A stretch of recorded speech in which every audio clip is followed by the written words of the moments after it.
ওয়ালাইকুম আসসালাম, আসসালামু আলাইকুম। ওয়ালাইকুম আসসালাম। কি নাম? ভাই আমার নাম হইছে স্বপ্না, কোথা থেকে ফোন দিছেন? ফেনী থেকে। কেন আসছেন এই ভিডিওর সামনে?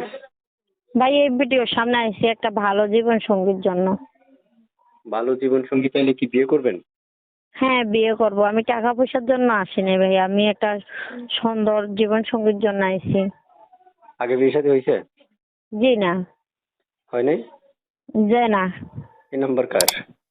এই নাম্বারটা আমার। ইমো আছে? জি না। বাটা মোবাইল চালান? জি। প্রিয় দর্শক, আপনারা শুনতে পেরেছেন আমি একজন আপুর সাথে কথা বলছি। যদি আপনাদের মনে হয় যে তার সাথে আপনারা একান্তে আলাপ আলোচনা করবেন বা ব্যক্তিগত কথা বলবেন, তাহলে তার সাথে যোগাযোগ করতে পারবেন স্ক্রিনে দেওয়া নাম্বারে। জি আপু, শুনতে চাই যে বর্তমান বয়স কত আপনার? 18। তার মানে আগে বিয়ে হয়নি, বর্তমান বয়স হচ্ছে 18। দেশের বাড়ি কোথায়? ফেনী। আচ্ছা আচ্ছা। তারপর আমি দর্শকদেরকে আপনার নাম্বারটা দিয়ে দিই, দর্শক যাতে আপনার সাথে যোগাযোগ করে। তবে আমার আবদার হচ্ছে আপনি প্রত্যেকটা কল রিসিভ করার ট্রাই করবেন, ঠিক আছে? ঠিক আছে। প্রতিটা কল কিন্তু রিসিভ করতে হবে, পারবেন? হ্যাঁ ভাইয়া, ফোন তো রিসিভ করবোই।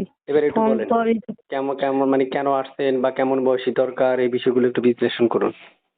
ভাই বয়স যেরকম হোক, বয়সের লেগে আমার কোনো আফসোস নাই। আমার কত হলো 4টা মোটা ডালি, মোটা চালের ভাত খাওয়াইবে, একটা কিন্ডার বস্ত্র দিবে, এরকম একটা মানুষ চাই ভাই। আর জানেনই তো, যার বাবা মা না থাকে সে কিরকম অসহায় হতে পারে। আচ্ছা, আপনার কথা হচ্ছে বাবা মা যাদের আছে, মানে যাদের নাই তারা তো খুবই অসহায়, এটা দর্শকও বুঝবে, তাই তো? জি। আর আমার ফ্যামিলিতে আমার ছোট একটা ভাই আছে আর আমার দাদি আছে। বাবা মা মারা গেছে। এমনকি ওই একটা সেলাই মেশিন আছে, ওইটাতেই কাজ করে খাই আমি। ও আচ্ছা। প্রিয় দর্শক, এক এক করে অনেকগুলো তথ্য আমি উপস্থাপন করলাম। তবে দুঃখজনক ব্যাপার হচ্ছে 3 মিনিট 3.5 মিনিট একটা রেকর্ডের মধ্যে সকল বিষয় তথ্যগুলো আমরা যাচাই বাছাই করতে পারা অসম্ভব হয়ে যায়। তাই আপনাদের প্রয়োজন স্ক্রিনে দেওয়া নাম্বারে ফোন দিয়ে যাচাই বাছাইও করতে পারবেন, অনেক কথা চাইলে বলতে পারবেন, প্রশ্ন মনের মতো করতে পারবেন, যোগাযোগ করতে পারবেন, পাশে থাকতে পারবেন, যেমনি খুশি এমনি কথা বলতে পারবেন। তারপর আর কিছু বলবেন আপনি?